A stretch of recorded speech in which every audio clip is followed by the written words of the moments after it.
Boa tarde, amigos da Rede Amparo. Hoje nós estamos aqui, diretamente da Universidade Federal do Rio de Janeiro, para o nosso encontro mensal. Você está nos assistindo ao vivo no Facebook, pode mandar o seu comentário, a sua pergunta usando esse canal ou o nosso WhatsApp, que é 98342831, com o DDD de São Paulo.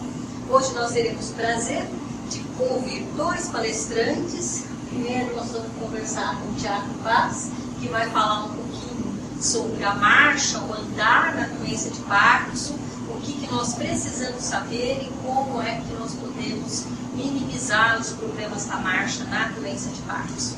E depois, a seguir, nós vamos falar com o Rezende, que vai nos contar então sobre como a gente pode fazer adaptações práticas na nossa vida diária para tornar as coisas mais fáceis.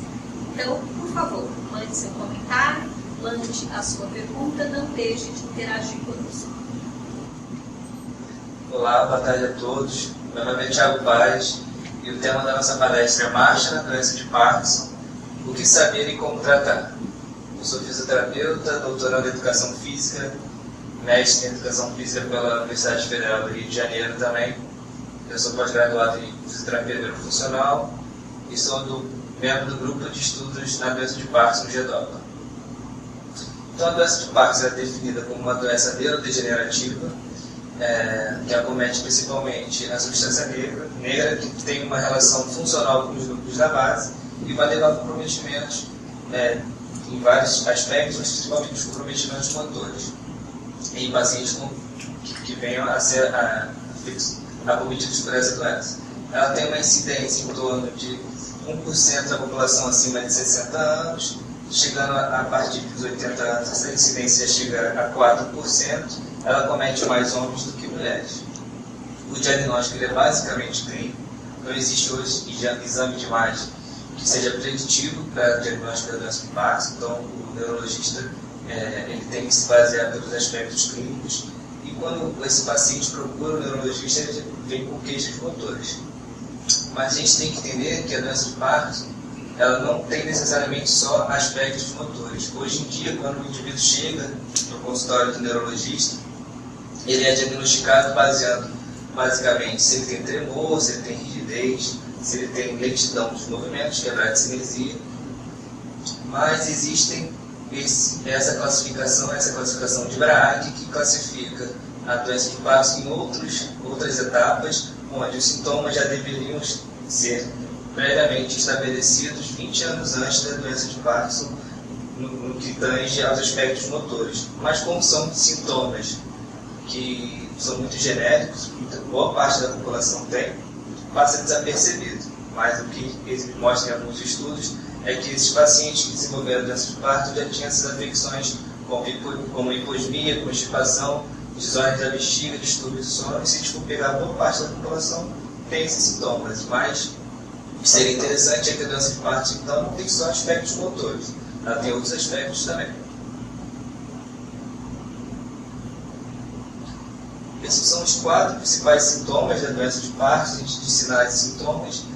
O primeiro é a bradicinesia. A instabilidade postural ela pode não estar presente no início dos sintomas, mas basicamente ela está mais estabelecida no avançado da doença. O tremor de repouso, que é característico, mas nem todos os pacientes têm tremor de repouso.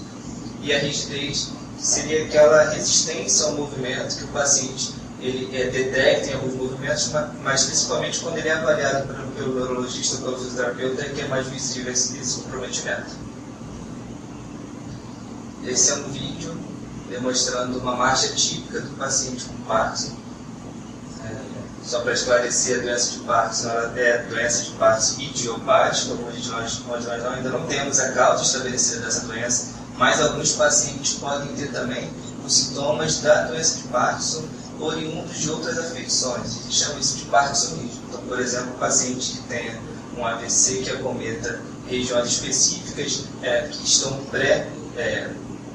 danificadas ou comprometidas em pacientes com doença de Parkinson idiopática, pode também desenvolver esse tipo de alterações na marcha. Então a gente repara que os passos são passinhos bem pequenos, quase que não levantam os pés, essa postura mais fletida do paciente é bem característica na doença de Parkinson, e esse paciente tem tremor também. E na hora dele virar, existe um fenômeno que se chama congelamento da marcha, que eu vou explorar um pouquinho mais depois, que alguns pacientes podem ter, outros não. Esse virar em bloco, que a gente chama, é bem característico da doença de Parkinson. O paciente não consegue dissociar as cinturas que a gente fala, isso é muito visível, compromete muito a funcionalidade desse indivíduo também. Aqui é um outro vídeo, professora, a senhora pode pôr, são só alguns vídeos. Esse vídeo é específico do congelamento da marcha, o termo em inglês é freeze of gait.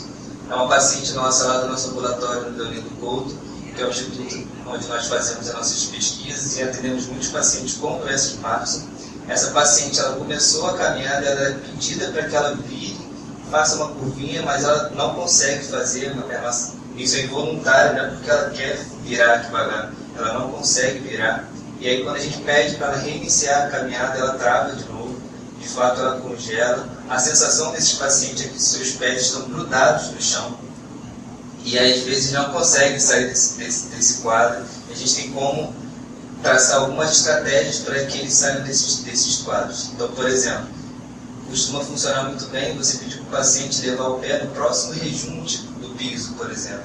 Ou então, se ele vê algum objeto na frente, por exemplo, o pé dessa menina, ele poderia focar no pé dessa menina para então sair desse momento. Então, o paciente com Parkinson, ele tem um controle do movimento muito prejudicado. E às vezes o controle interno do movimento é difícil, então ele depende de pistas externas para facilitar que esse movimento se desenvolva. Esse aqui é um artigo que saiu no ano passado, falando da inserção da atividade física dentro de um contexto de princípio da doença e a doença mais avançada. Então a gente vê que o exercício ele já é prescrito, ele já é bem-vindo no paciente com doença de Parkinson desde o início da doença.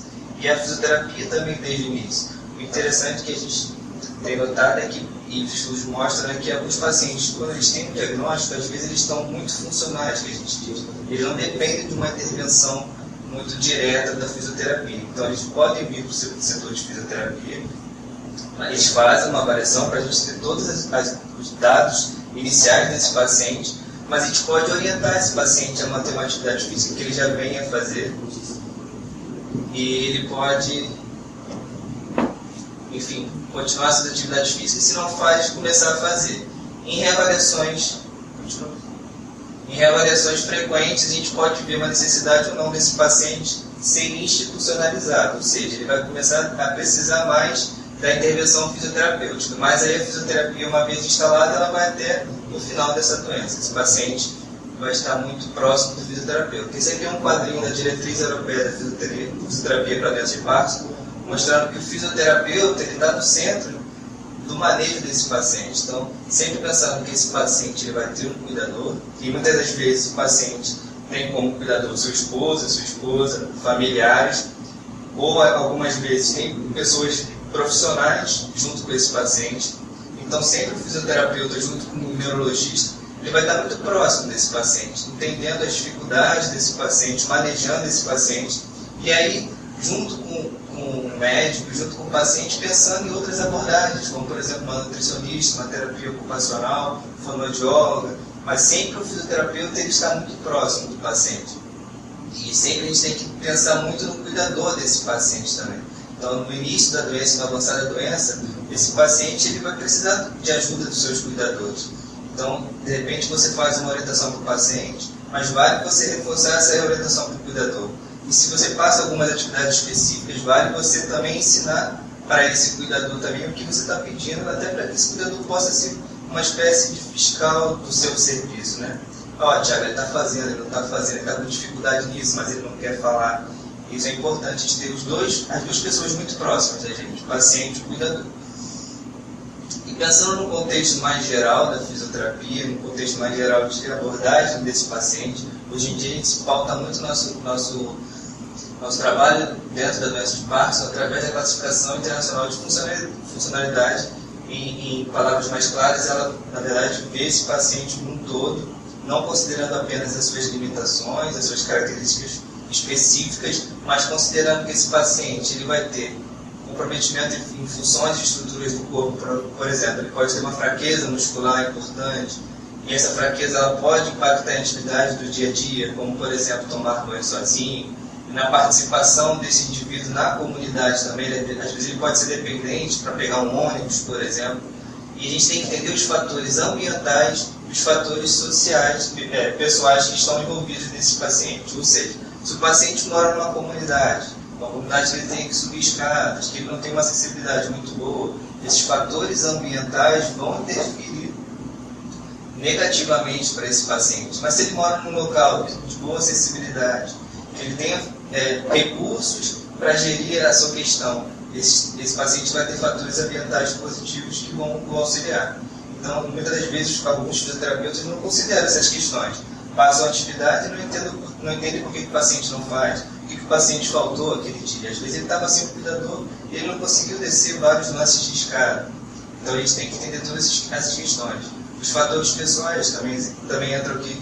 Será que esse marido, essa esposa, eles são parceiros? Será que eles aceitam a doença? Muitas das vezes o marido não quer aceitar a doença da esposa, a esposa não quer aceitar a doença do marido, e gera um conflito em casa. Então a gente tem que ajudar a gerenciar essa questão também. Existe uma classificação da doença de Parkinson, do estadiamento da doença de Parkinson, classificada como Ronéa, a escala de Ronéa, onde esse paciente, no início, ele tem um acometimento sempre unilateral. Então, o paciente com Parkinson começa com sintomas, às vezes, num braço, numa perna, e depois, com a avançada doença, esses sintomas vão sendo bilaterais, comprometendo o equilíbrio também, até que esse paciente pode vir a ficar restrito em cadeira de roda ou leito. Seria o estágio mais grave da doença. Então, a gente tem uns testes para fazer com esse paciente.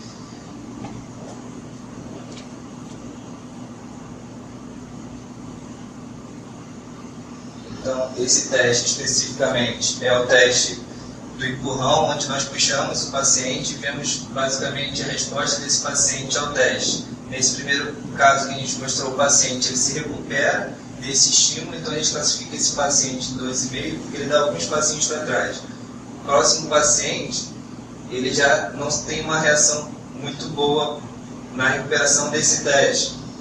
E se eu não segurar esse paciente ganha a cair. Já seria o estadiamento 3. E a próxima paciente é uma paciente muito comprometida, que não tem reação nenhuma ao estímulo, e se a gente não segurar, ela cai de uma vez só. Isso seria uma paciente em estágio 4 da doença, já é um estágio mais elevado.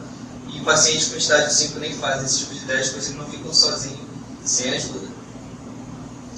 Então a gente tem esse parâmetrozinho, esse guideline, que mostra o que a gente tem que fazer com os pacientes segundo esse estadiamento da doença. Então, se a gente pensar em pacientes em fase inicial, a gente tem que dar apoio ao autocuidado, mostrar a forma desse paciente se autogerir, mas dar meios para ele também melhorar suas condições. Então, melhorar a capacidade física. Se esse paciente tiver dor, a gente também tem que manejar a dor e evitar as limitações que venham a ter.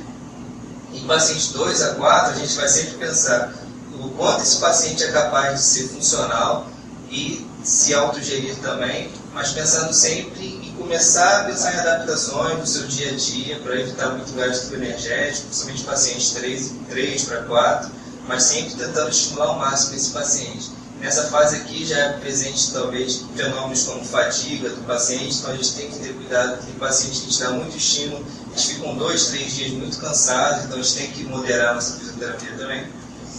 E no Ronéa 4 a gente tem que tomar cuidado, 5, é um paciente já restrito à cadeira de rodas, ao leito, é um paciente que vai ficar muito propenso a ter, por exemplo, úlceras de pressão, feridas, contraturas. Então, os nossos objetivos já são mais para evitar esses comprometimentos maiores. Eu ia orientar muito o cuidador também no melhor manejo desse paciente. Nós temos uma avaliação que é a avaliação mais clássica da doença de Parkinson, que é o PDRS, e eu queria chamar a atenção só para o nosso tema, são alguns aspectos da seção 2, que são aspectos que o paciente relata como ele está para virar na cama, como é que está em relação a quedas, congelamento, marcha, tremor e outros sintomas sensitivos. E essa parte o paciente relata, ele tem um score que vai de 0 a 4. Depois a gente vê esse paciente levantando da cadeira, sua postura, como é que ele está na estabilidade postural, marcha, e se ele tem lentidão dos movimentos. E no final essa escala vai de 0 a 199, quanto mais pontuação esse paciente tiver, maior a pontuação, mais acometido esse paciente está. Na fisioterapia é a nossa principal avaliação, a gente pauta todas as nossas intervenções baseado nessa avaliação. É muito interessante para ter uma sequência nas reavaliações desse paciente, para saber se esse paciente está evoluindo ou não, negativamente ou não. Existem testes fáceis para a gente fazer com o paciente, como sentar e levantar 5 vezes, que é um teste preditivo para risco de queda. Então, se o paciente demorar mais de 16 segundos para levantar e sentar, esse paciente tem um risco de queda importante. Então, é simples a gente fazer e tem como a gente, ao implementar uma terapêutica com esse paciente, ver se ele está respondendo bem ou não, e até pontuar para ele, de repente, para o uso de um dispositivo, uma muleta, uma bengala, às vezes andador. E isso é um parâmetro para a gente conseguir convencer o paciente também que ele tem ou não risco de queda e mostrar isso para o cuidador também. E testes mais específicos para marcha. A gente tem testes de 10 metros que a gente consegue ver a velocidade desse paciente percorrer ou 6 metros médios ou 10 metros. Então, se a gente pensar em teste de 10 metros específicos, o paciente começa aqui, ele tem 2 metros para acelerar. Nesses 6 metros do meio, esse paciente é aferido de fato a velocidade e o tempo que ele gasta para fazer esse percurso. E nesses 2 últimos metros, a gente conta a desaceleração desse paciente. Então, a gente vai contar de fato só os 6 metros do meio, mas esse corredor também pode ser um pouco maior, ele pode ter 14 metros e você fazer esse meiozinho aqui de 10 metros. Velocidade menor que 0,98 metros por segundo é um paciente com também comprometimento importante, risco de queda importante. O teste de caminhada de 6 minutos também é um teste importante para a gente, para ver a capacidade funcional desse indivíduo, onde nós temos que ter um corredor de 30 metros, esse paciente vai caminhar 6 minutos, vai no cone e volta 6 minutos, para a gente ver também o quanto esse paciente percorre em 6 minutos. E em relação a cansaço também, a gente tem a escala de Borg, que é importante para isso também. Queria chamar a atenção dessa parte, que é uma escala que a gente usa para o congelamento, e voltando à questão do congelamento. Então, o paciente que tem congelamento é aquele paciente que, ao levantar, ele quer começar a andar, ele trava. É como se ele não conseguisse dar o primeiro passo. Depois ele começa a andar, ele vai virar, ele trava de novo, ele pode travar. Ele vira, ele quer reiniciar, ele pode travar de novo. Em lugares estreitos também, em corredores estreitos, isso acontece muito do paciente congelar também. Então, essas são as fases possíveis do congelamento. O iniciar da marcha, fazer uma curvinha, o reiniciar da marcha e em corredores estreitos também, esse paciente pode ter esse comprometimento. Então, nós fisioterapeutas temos que estar atentos se o paciente tem esse comprometimento, se vai alterar muito a nossa fisioterapia, até em relação ao risco desse paciente cair, e algumas orientações em casa também. Então, eu gosto de orientar muito, sempre que possível, ir na casa do paciente, ver como é que são esses corredores, quando possível tentar abrir esses corredores. Às vezes tem muitos móveis, você consegue tirar uma mesa de centro, por exemplo, você consegue tirar algumas sacolas que estão pelos cantos, isso já facilita muito o paciente. Esse é um teste que a gente também usa, que é o Mini Best Test, é um teste específico para equilíbrio, não vou me ater muito a ele, mas é um teste importante para a gente ver o risco também desse paciente tem inerente ao equilíbrio dele. Tem vários testes funcionais, como o Tug Test, que é um teste que o paciente levanta de uma cadeira e dá uma voltinha e depois tem que sentar de novo, é um corredor de 3 metros, também a gente consegue ver como é que esse paciente está. Para se levantar de uma cadeira, essa autonomia para levantar da cadeira, capacidade de virar e depois caminhar de novo, como é que está a estabilidade desse paciente e sentar. E aí chegando às estratégias para a marcha, como é que eu posso melhorar a marcha desse indivíduo com Parkinson? Então a gente usa muito pistas visuais. Então esse paciente aqui ele pode ser orientado.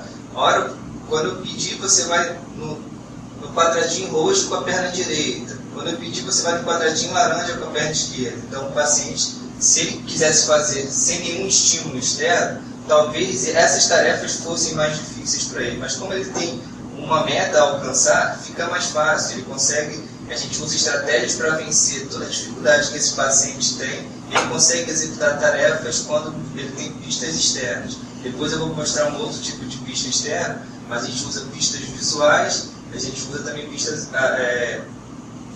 auditivas também. Esse aqui é outro tipo de caminhada que você pode colocar para fazer. Você põe o paciente na frente, você usa 2 bastões, e esse paciente pode estar um cuidador atrás, mas preferência um terapeuta atrás, um fisioterapeuta atrás, e você vai ajudando esse paciente na questão da amplitude do movimento dos braços, que também está muito comprometido nesse paciente com Parkinson. Muitos pacientes perdem o balanço dos braços, e isso para o equilíbrio é muito ruim. Então a gente tem que sempre orientar para esses pacientes conseguirem mexer mais os seus braços. Quando tem comprometimento mais de um lado, é esse lado também que mexe menos. Então essa é uma boa estratégia para a gente tentar melhorar essa amplitude dos braços.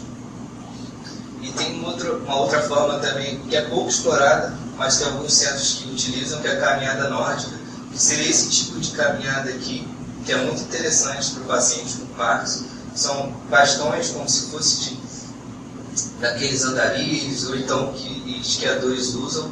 Tem alguns bastões já adaptados para isso, e os estudos mostram que ao você engajar os dois membros superiores na caminhada, é como se o paciente fizesse uma caminhada com 4 membros. E aí você consegue ativar outras regiões do corpo que não estão ativadas. Então é muito bacana para a questão do corpo como um todo, você restabelecer esse trabalho dos braços, e você está engajando o braço em atividades que seriam mais fáceis para os braços. Então é outro tipo de estratégia que a gente usa também. Mais um tipo de estratégia de pistas visuais, a gente pode colocar cones para esse paciente aumentar a amplitude do passo dele, elevar mais o membro inferior, que é difícil para o paciente com Parkinson. A gente pode trabalhar em diversas amplitudes, trabalhar de zigue-zague também, é interessante para esse paciente. Aqui tem mais um vídeo.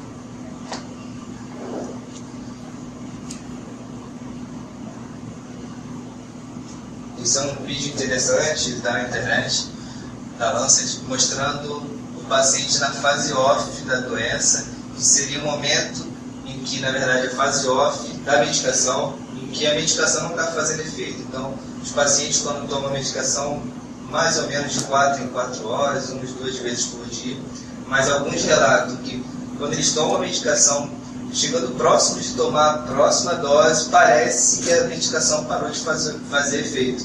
Então, seria esse momento off da medicação. Quando eles estão sob o efeito da medicação, eles estão muito bem, parece que a medicação começa a perder o seu efeito e eles entrariam numa fase off da medicação. Então aqui é um relato de um paciente com esse comprometimento importante da marcha, e na fase off ele tem muito comprometimento, e a gente vê isso muito no nosso ambulatório, os pacientes relatam muito. Tem pacientes que já sabem que estão entrando na fase off, tem pacientes que são tremor dominante, que tremem mais. Eles, quando entram na fase off, eles começam a tremer mais. Isso é muito importante a gente considerar também. Então, sempre a fisioterapia, ela entra sempre na fase on da medicação. E aí você consegue maximizar os objetivos da fisioterapia e o quanto esse paciente vai ser estimulado. Mais para frente, olha a dificuldade que esse paciente tem de se virar. Ele tem um risco de queda muito importante.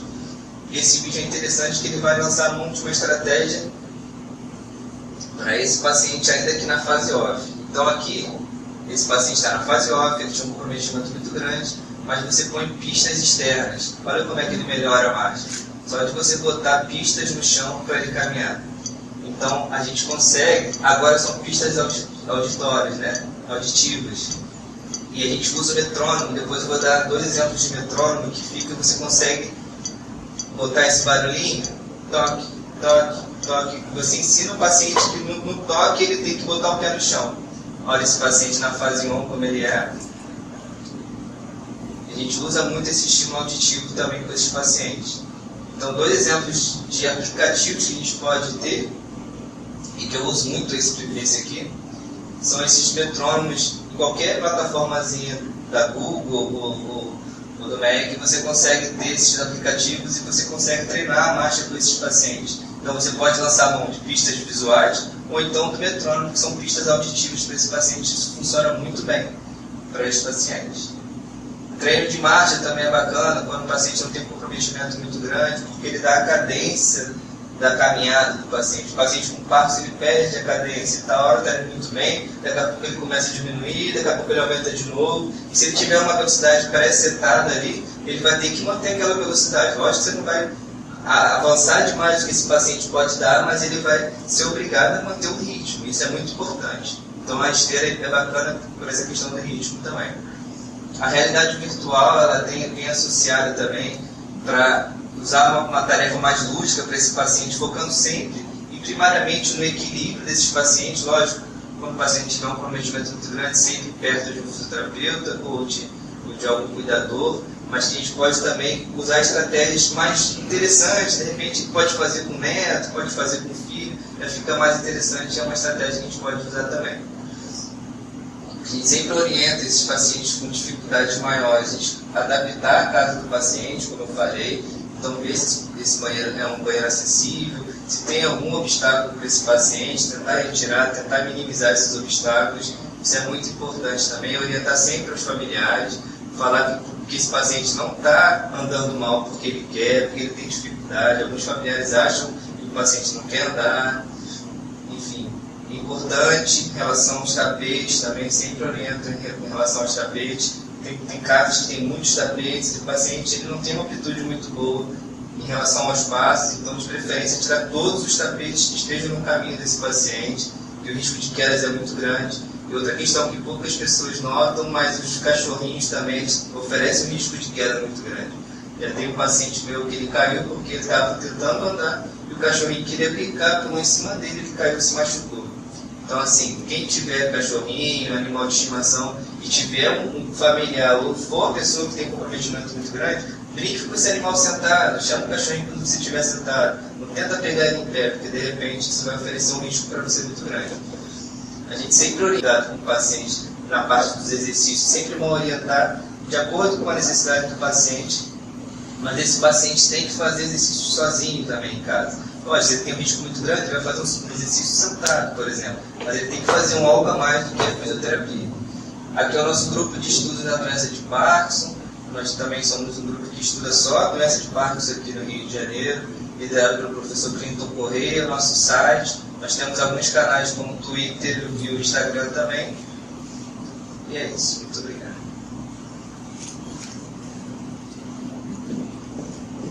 Só queria copiar aqui do teu Tá.